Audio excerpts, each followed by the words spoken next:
Muy buenos días. Muy buenos días.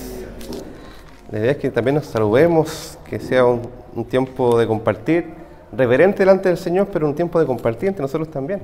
Así que es bueno que también nos saludemos, ¿ya?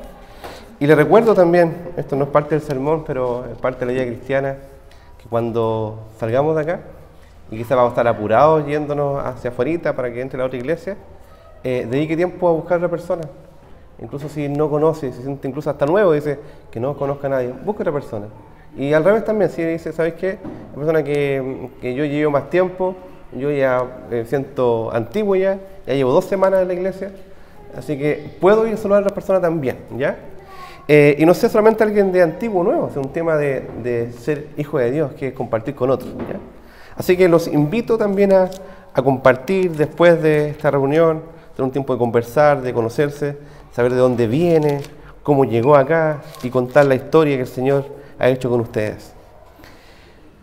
El salmo de hoy es Salmo 139 y el sermón se llama Delante de Dios. El año pasado hubo una serie de mujeres, ¿cierto?, que se llama Mujeres delante de Dios. Nos estuvieron todo el año viendo este tema. Y esta frase, delante de Dios, hay una frase también en latín que se llama coram Deo, que significa delante de Dios, o cara a cara delante de Dios.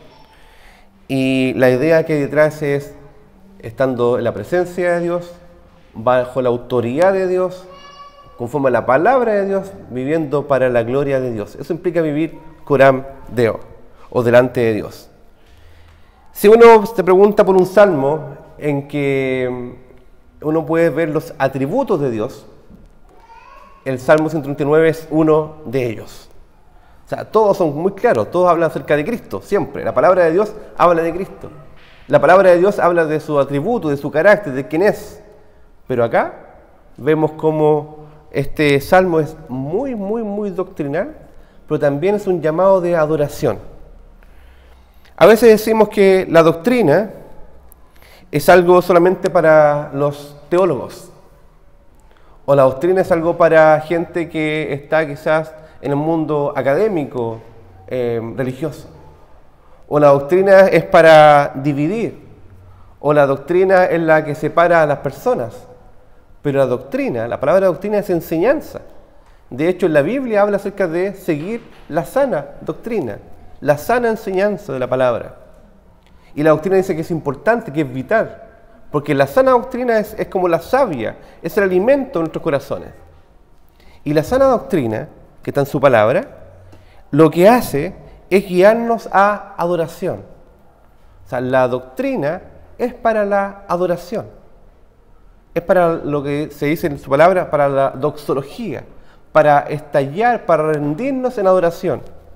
La doctrina no es algo que solamente queda en el escritorio, no es para libros solamente de teología sistemática, sino es para buscar del Señor y rendirnos delante de Él. La doctrina tiene varios impactos. La enseñanza, lo que creemos acerca de Dios, tiene mucho impacto en cómo adoramos a Dios y también en cómo hacemos misión, cómo servimos a Dios.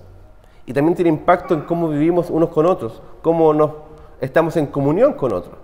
O sea, la doctrina tiene al menos tres bajadas prácticas y prácticas fundamentales en cómo adoramos a Dios, cómo servimos a Dios y cómo tenemos comunión con otros. La doctrina en ese sentido nos guía a conectarnos con Dios y nos guía también a conectarnos con otros. Y aquí vemos que el salmista comienza rápidamente diciendo lo siguiente: oh Jehová, tú me has examinado y conocido, tú has conocido mi sentarme y mi levantarme, has entendido desde lejos mis pensamientos, has escudriñado mi andar y mi reposo, y todos mis caminos te son conocidos. De hecho, cuando describe después todo lo que habla el salmista acerca de Dios, uno puede llegar a entender, al menos, hay muchos más. Inicialmente en la lectura rápida uno lee, aquí hay algo que se llama la omnisciencia de Dios. ¿Y qué significa omnisciencia? Algunos que Él todo lo sabe. Y eso debiera llamarnos la atención a reverencia delante del Señor. Él todo lo sabe. Él, de hecho, la canción dice, todo lo sabes de mí y me amas igual. No es que la canción lo dice, sino que la palabra de Dios lo dice, ¿cierto? Entonces, Él todo lo sabe. Pero también Él está en todo lugar. Porque después dice, si yo me escondiera de ti, intentara esconderme, tú estás ahí. Eso se llama omnipresencia de Dios. Entonces, podemos decir, por ejemplo, que este conocimiento de Dios guía a David o al salmista a una adoración. Entonces, es importante entender de que depende de cómo miremos a Dios, es como respondemos a Dios en adoración. De hecho, si usted examina su vida de adoración delante del Señor, de servicio, de comunión, también está de la mano de cómo usted entiende a Dios. ¿Quién es Dios para usted? ¿Quién es el Dios al cual sirve, adora, con el cual se junta con otros a tener comunión? Pero ustedes saben, hay quienes piensan que Dios no existe. De hecho, su palabra dice el necio en su corazón, no hay Dios. Pero sabemos que el fundamento de la doctrina cristiana es que Dios existe y se ha revelado. Dios existe y se ha dado a conocer por medio de su creación, por medio de su palabra, de Jesucristo. También ha puesto en nosotros el sentido de divinidad para saber de que hay un Dios creador, y también sentido de justicia, de que sabemos cuando algo está bien o está mal. A veces nos justificamos, pero sabemos cuando algo está bien o está mal. Y el Señor se ha revelado de manera profunda y verdadera por medio de Jesucristo. Es el fundamento de la vida cristiana. Dios existe y Dios se ha revelado. Ustedes pueden ver, por ejemplo, el primer versículo de la Biblia. ¿Qué dice? En el principio creó Dios los cielos y la tierra.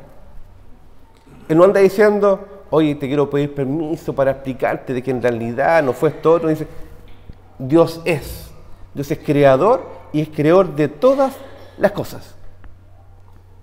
Él pone esto en la mesa rápidamente. Yo soy, yo existo, yo soy el creador de todas las cosas. Pero hay quienes piensan de que Dios no existe. Y es una necedad. No es, a veces, ni siquiera es ignorancia, es necedad. Es estar viendo que Dios es real y decir, Dios no está ahí. No hay Dios. Y ese es el ateísmo clásico. Pensar de que no hay Dios. Pero hay otro tipo de posturas delante de Dios. Es ateísmo clásico, ¿cierto? Es decir, no existe Dios, pero hay un ateísmo práctico, que es pensar como si Dios no existiera. O sea, sé que, digo, no, si Dios existe, pero en mi vida cotidiana, en la vida práctica, hago como si Dios no existiera. Pero también hay otra postura, el agnosticismo. La postura agnóstica, es decir, por ejemplo, si bien existe la posibilidad que existiera, no es posible alcanzar este conocimiento debido a que nuestra capacidad es finita y limitada. Si Dios existe, bueno, será, pero no sé si puedo alcanzar a conocerlo. Por tanto, vivo como si Dios no existiera. Otra idea es la idea de un Dios impersonal. Un Dios que no se relaciona con su creación. Esto es por el agua. Muchas gracias. Muchas gracias. Que Dios no se relaciona con su creación. Que Dios es un Dios impersonal. ¿Han escuchado esa frase de que no, Dios es una fuerza? ¿Cierto? Es una energía impersonal, ¿cierto? O había que entregarse al cosmos o a la fuerza, o bien que la fuerza te acompañe. Es casi cuando dice Dios te bendiga, la fuerza te acompaña, ¿cierto? La fuerza como si fuera un ser impersonal, como que no, todo viene de Dios. Y dice, ¿tú crees en Dios? Sí, ¿qué es tu Dios? No, es una energía. No, es que el Dios nuestro no es una energía, es una persona. Es todopoderoso, pero no es una energía. Hay otros que piensan que hay una fuerza impersonal. Hay otros que piensan que Dios es la creación misma. Es ridículo. Esa es la postura panteísta. Es pensar, por ejemplo, lo que dicen de la Pachamama. ¿Han escuchado eso? Esa postura es panteísta. Es pensar que todo es Dios. Y no separan al creador de su creación, sino que piensan que incluso los animales son seres sagrados a quienes hay que adorar. Yo no digo que no hay que respetar la creación del Señor. Eso es otro tema. Pero el Señor dice, oye, hay un solo Dios verdadero. Y es Jesucristo a quien Él ha enviado. No hay otro Dios fuera de Él. Entonces el panteísmo es pensar que todo es Dios. Y otros tienen una postura más, se llama deísmo. ¿Qué significa deísmo? Que alguien empieza una obra, la deja andando, da el puntapié inicial y que los dados sigan, que las bolitas sigan nomás su curso. Como si el Señor diera solamente el primer impulso y lo más debiera acomodarse y Él se desentiende. Pero sabemos acá, claramente, que el Señor no da solamente el puntapié inicial, sino que Él sostiene su creación de manera providencial también. Y no es que te dejó aquí tirado nomás, sino que Él sostiene la creación y cada uno de sus criaturas. Y sostiene especialmente a cada uno de sus hijos. Eso es importante. Sostiene personalmente, especialmente a cada uno de sus hijos. Pero a veces, además de pensar que Dios no existe, o tener una idea bien humana acerca de Dios, pensando que Él es como nosotros, o que es posible dominar a Dios, o domesticar a Dios, o que es posible vivir con Él como yo quiero nomás, o que no es necesario relacionarme con Él, o conversar con Él, o escuchar su palabra, orar con Él. Pero podemos decir que nuestra vida no debe ser indiferente a quien es Él y a su voluntad revelada y a lo que Él nos pide de nosotros. Porque Dios demanda una rendición absoluta. Llegamos a este punto. Dios demanda una rendición absoluta. Aquí vemos que el salmista dice, oh Jehová, de manera muy personal, dice, tú me has conocido. No es un Dios lejano entonces, ¿cierto? No es un Dios impersonal. No es un Dios que nos involucra con su creación. No es un Dios que nos involucra con su criatura, con su Hijo especialmente. Tú me has conocido. Tú me has examinado. Tú has conocido mi sentarme y mi levantarme.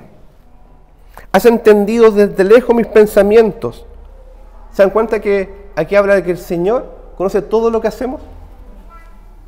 Lo que decimos, después dice, lo que pensamos, lo que queremos llegar a decir. Nosotros no podemos hacer. Nosotros podemos sacar conclusiones acerca de otras cosas. Pero el Señor sabe precisamente lo que estamos pensando. De hecho, sabe lo que estás pensando ahora, en este momento. Lo que estamos pensando ahora, en este momento. Él lo sabe todo. Sabe cómo está tu corazón, lo que estás pensando, lo que estás sintiendo. Sabe cómo llegaste incluso. Sabe con la lucha que estás teniendo con el Señor. Sabe todo. Sabe exactamente todo. ¿Se recuerdan de Deuteronomio?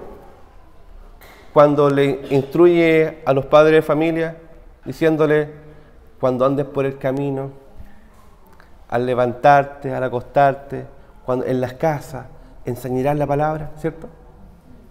Ese es el rol de un padre cristiano, es un rol de un hijo de Dios, de una madre cristiana, enseñándole a sus hijos. Pero ese mismo Dios hace exactamente lo mismo con nosotros.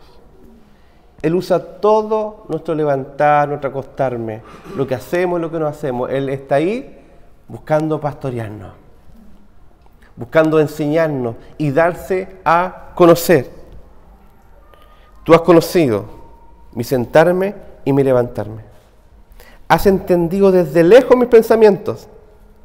Has escudriñado, has buscado en mi andar y mi reposo, y todos mis caminos te son conocidos.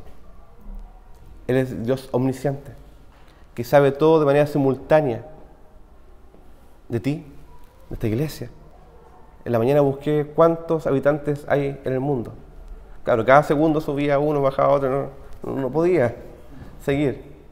Pero eran sobre 8.000 habitantes.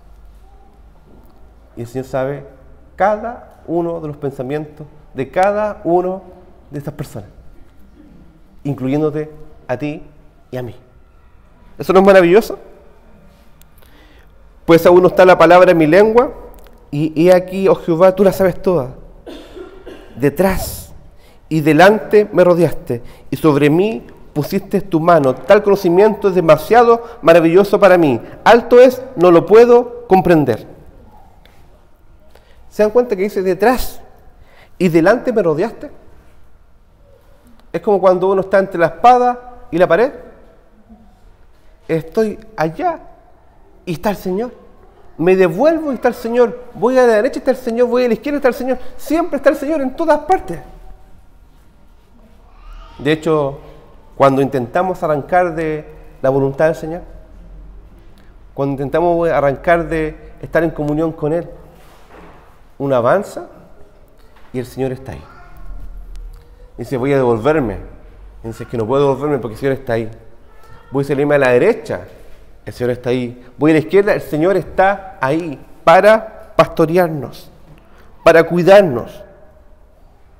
Porque el ser humano siempre o arranca de Dios, o se va a la derecha, o se va a la izquierda, o quiere devolverse, o quiere avanzar a la manera de cada uno, pero no a la manera de Dios.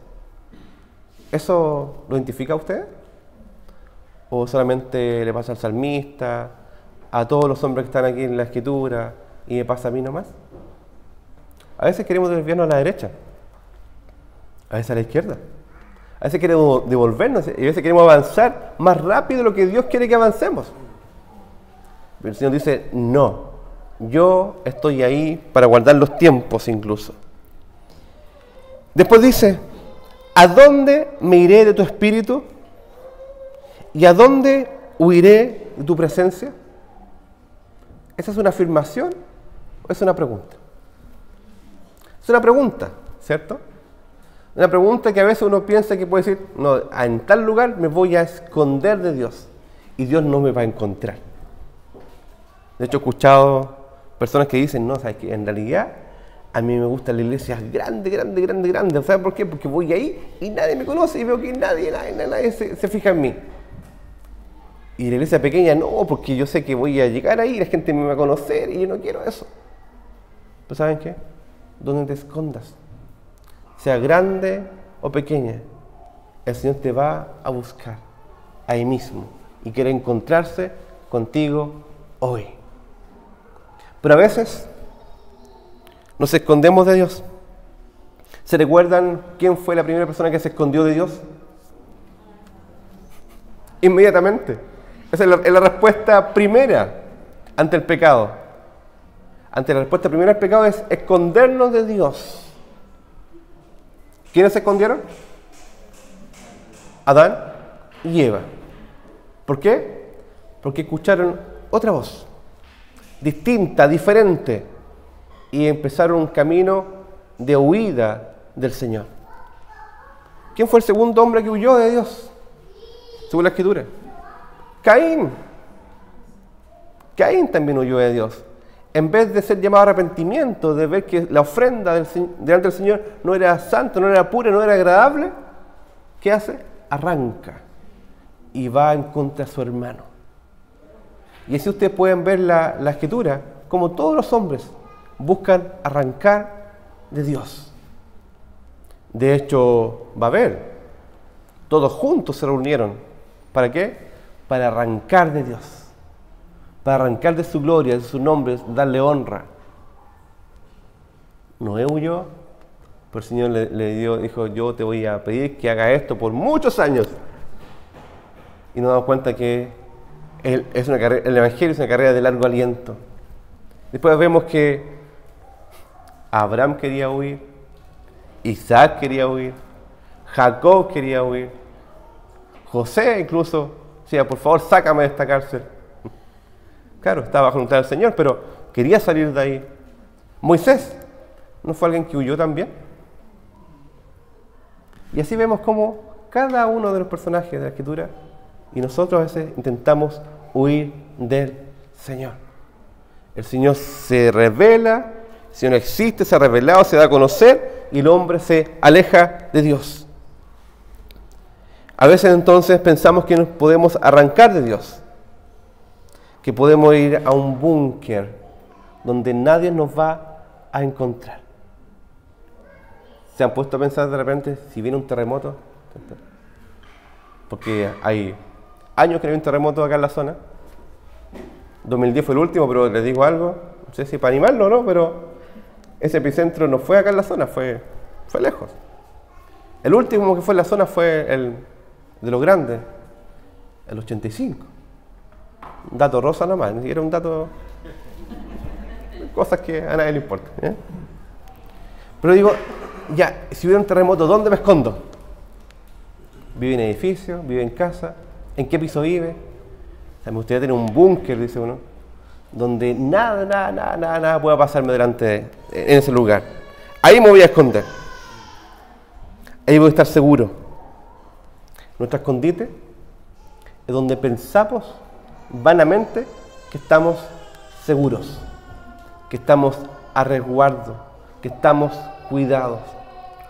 Pero ¿saben qué?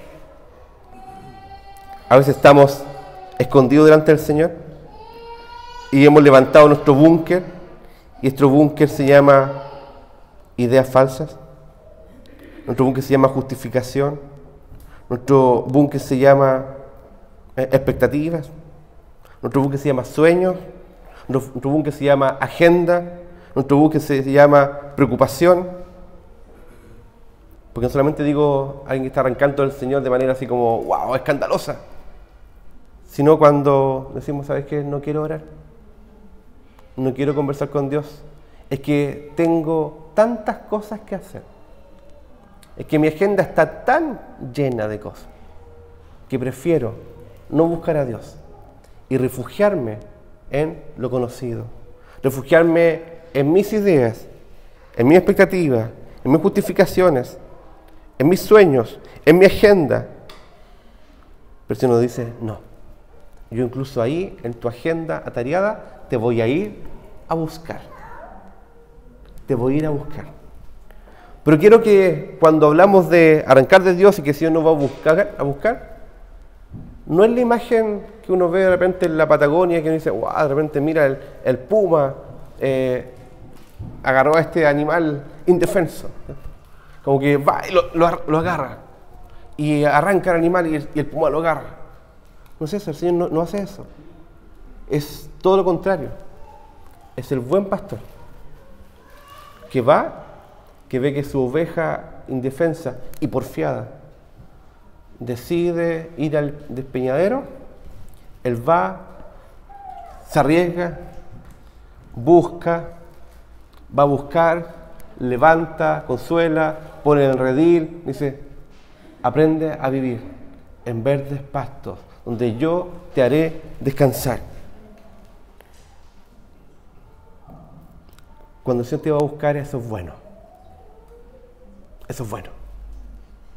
Así que no cometas el error de, si el Señor te pregunta tu dirección, no le des una dirección falsa. El Señor va a llegar igual. No le des una excusa falsa. El Señor va a llegar igual. ¿Saben para qué? Para darse a conocer. Para que puedas entregar tu vida delante de Él hoy de manera profunda y verdadera. Para que aprendas a disfrutar de su gloria. Para que puedas contar las virtudes de aquel que nos llamó de las tinieblas a su luz admirable. ¿A dónde miré entonces de tu espíritu? ¿A dónde huiré de tu presencia? Están todos acá, qué bueno, nadie ha huido. Pero en nuestros pensamientos huimos delante de Dios. Nos arrancamos de Dios. Tuvimos el retiro, la experiencia de estudiar Jonás, ¿cierto? Lo tiene de hombre, ¿cierto? Creo que ha grabado a fuego en los corazones. Eso. Entonces, la historia de Jonás es la historia del Evangelio. La historia de Jonás es la historia del ser humano arrancando del Señor, pero un Dios buscando de manera misericordiosa para decir, hay algo más importante, más profundo de lo que tenemos que hacer. La misión no es solamente hacer, es estar delante de Dios. Y Él quiere darse a conocer. Dice su palabra que Él conoce tu andar, cómo has andado, cómo has vivido. Él lo conoce. Conoce lo que sientes, lo que piensas. Y también conoce tu relación con Él. Conoce tus caminos. Él conoce cómo ha sido tu camino. Si usted pudiera dibujar su caminar, ¿cómo lo dibujaría? Como dicen, lleno de piedra, me dicen algunos. A un zigzag, ¿cierto? El Señor conoce cada uno del caminar de cada uno de nosotros. Y lo más hermoso es que si hay piedra, Él quiere poner pasto. Si hay zigzag, Él quiere poner una dirección. Si hay sentido de soledad, Él quiere poner compañía. Porque Él está ahí y ha estado ahí. A veces no solamente arrancamos de Dios, sino a veces pensamos que estamos solos. ¿Se han sentido alguna vez solo en la vida? Solo, decir, nadie me entiende. Nadie me ama incluso. Nadie me busca. ¿Se ha sentido la soledad absoluta? El Señor dice, nunca estuviste solo. Nunca estuviste sola. Yo estaba ahí. Entonces no pienses que puedes arrancar de Dios. Y no pienses que hay algo en tu vida que quedó descubierto de la protección divina. ¿A dónde miré tu espíritu? ¿Y a dónde huiré de tu presencia? Si subiera a los cielos, ahí estás tú. Y si en el sol, en las profundidades, hiciera mi estrado, allí tú estás. Si tu madre sale del alba y quiere oírme de un lado a otro, tú estás ahí. Aún allí me guiará tu mano y me asirá tu diestra. Y si dijeres tinieblas, encúbranme, escóndanme. Aún la noche resplandecerá alrededor de mí. Eso es cierto. ¿Por qué? Porque a veces decimos, ¿sabes qué? Estoy arrancando del Señor.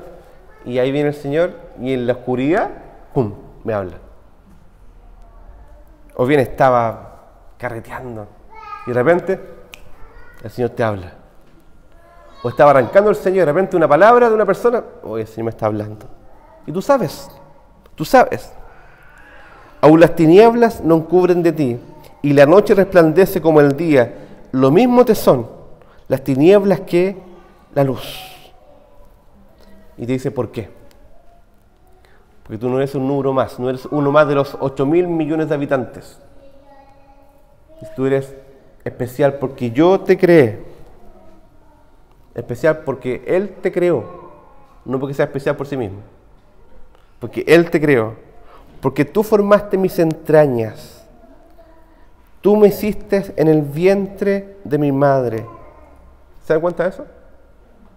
Él formó.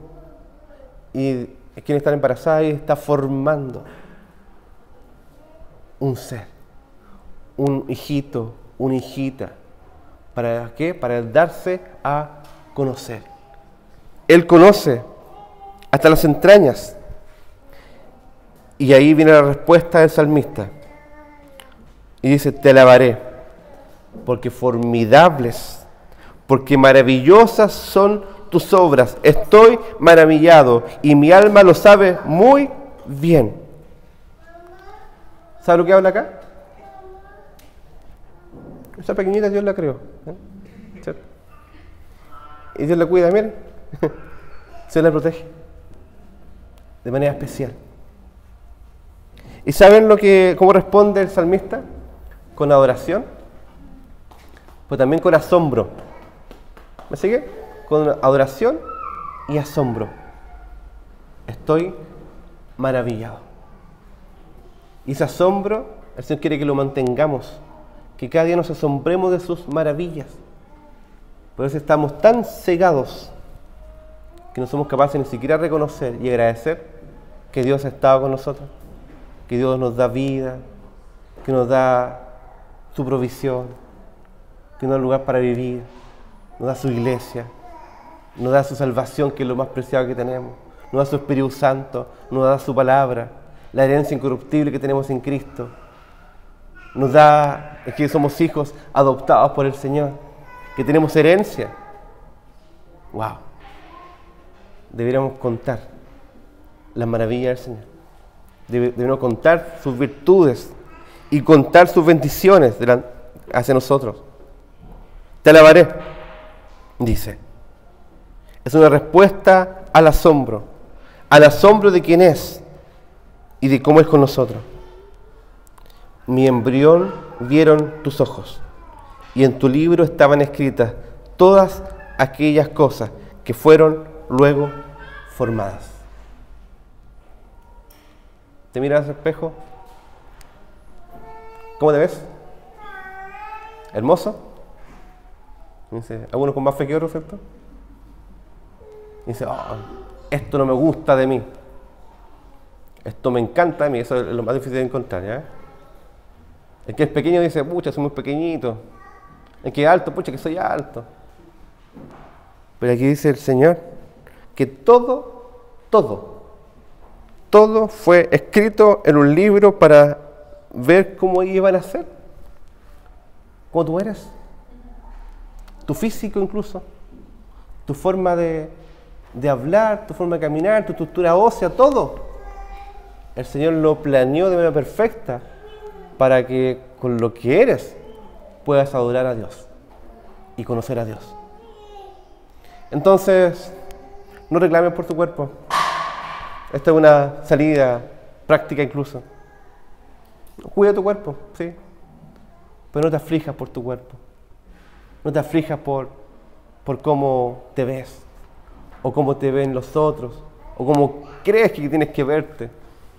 Ama como el Señor te creó, de manera profunda y verdadera. Sé agradecido por lo que eres.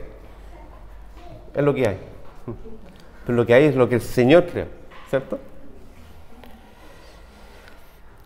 Cuán preciosos me son, oh Dios, tus pensamientos. Cuán grande es la suma de ellos. ¿Te digo algo?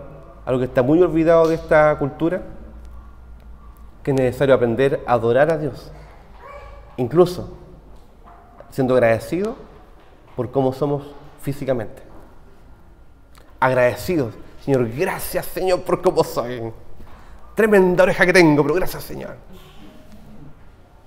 Y no lo digo de manera solamente así como si fuera chistoso. No, Señor, de verdad, gracias. Gracias por cómo me hiciste. Porque eso refleja tu gloria. Y con lo que soy quiero servirte y amarte. Y aprender a ser agradecido. Eso también es señal de adoración a Dios. Cuán grandes son tus pensamientos, Señor. Cuán grande es la suma de ellos.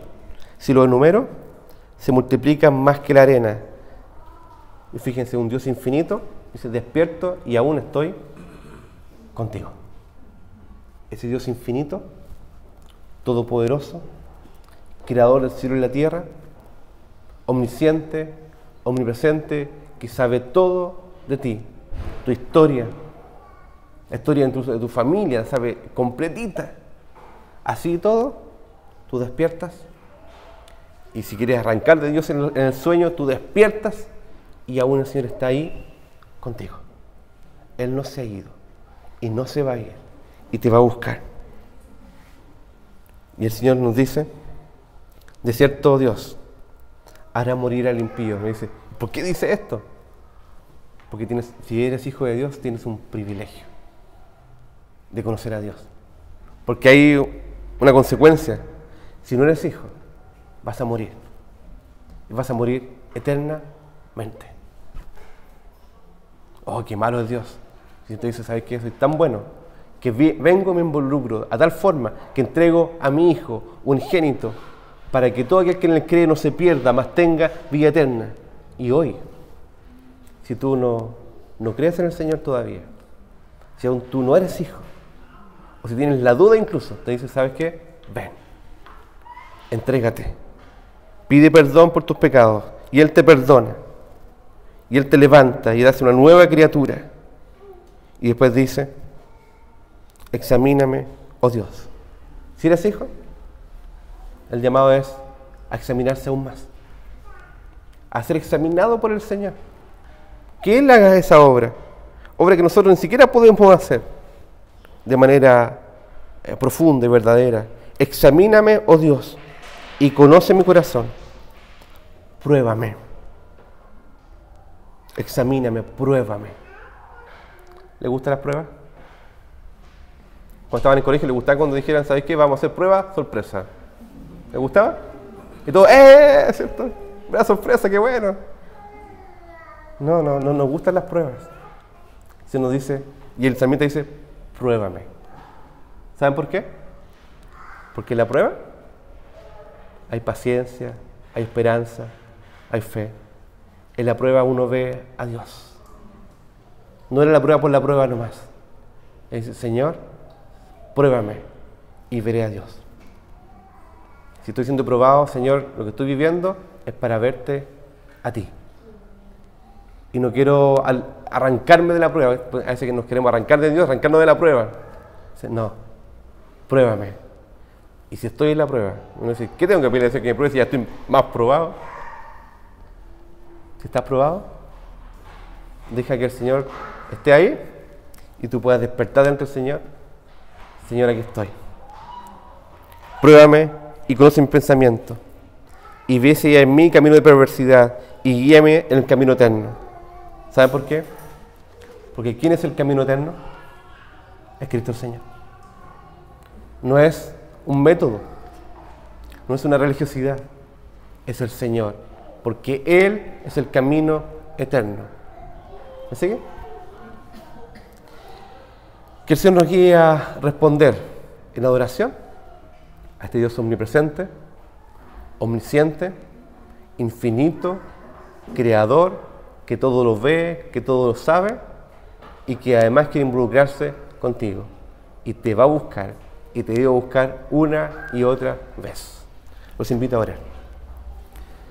Señor, te damos gracias porque en medio de la prueba y la tribulación, en medio de las circunstancias, en medio de nuestro huir de ti, sabemos que no podemos huir de ti ni de tu voluntad. Y eso es bueno, Señor. Porque conocerte a ti es bueno, es agradable y es perfecto. Y queremos pedirte que nos examines y nos pruebes.